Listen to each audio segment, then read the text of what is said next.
My girlfriend and I recently took a road trip to California, and the drive there was uneventful. We left early in the morning and reached our hotel by nightfall without any problems. However, the drive back home was a different story. We left midday, and by the time we were deep into the trip, it was already dark. The drive was about 10 hours each way, not including stops for food. We made 2 stops on the way back. The first one was after about 3 hours of driving, and the second one came much later in the night. Around 12:30 a.m., we got off the freeway and pulled into the nearest Wendy's to grab some food. After we ate, we quickly got back onto the freeway. I ate while I drove, which my girlfriend didn't like, but I just wanted to get home as quickly as possible.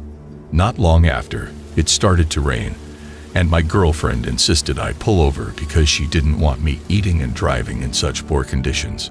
So I pulled over to the side of the road, and the rain started coming down in sheets. I finished eating, and that's when we heard a loud banging sound against the window. At first, I thought it was just the storm making strange noises, but when I looked to my left, I saw a figure standing outside the window, nearly blocking the entire glass.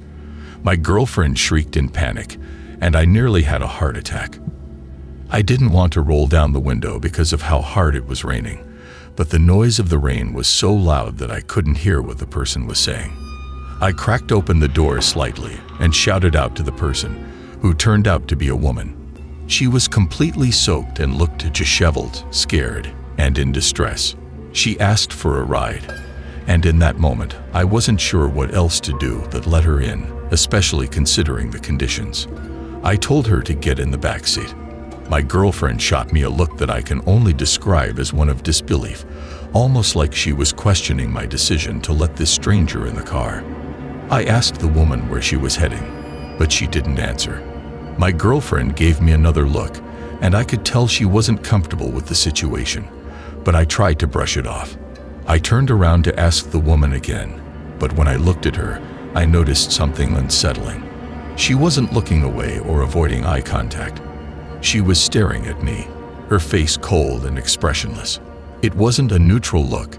It was unsettling in a way I couldn't put into words. I repeated my question, and this time, she just shrugged her shoulders and didn't say anything. That's when I decided that I would drop her off at the next town we passed through. I wasn't trying to make a big deal out of it, but I felt the need to reassure my girlfriend that I had a plan. As we got back on the highway, the woman suddenly screamed. An ear-piercing, unnatural scream that sent a jolt of panic through me. Before I could react, the woman lunged forward and wrapped her arms around my throat, choking me. I slammed on the brakes, trying to gasp for air while desperately struggling to breathe. The car skidded a bit, nearly sliding into the divider. My girlfriend reacted quickly and slashed at the woman's face with her nails, which made the woman's screams shift from angry and deranged to full of pain and distress. In a panic, I quickly got out of the car, grabbed the woman by both arms, and physically threw her out onto the side of the road, where she fell into the rain. The woman immediately began begging, crying, and repeatedly saying please over and over as I looked down at her, but I ignored her. I quickly got back into the car and locked the doors.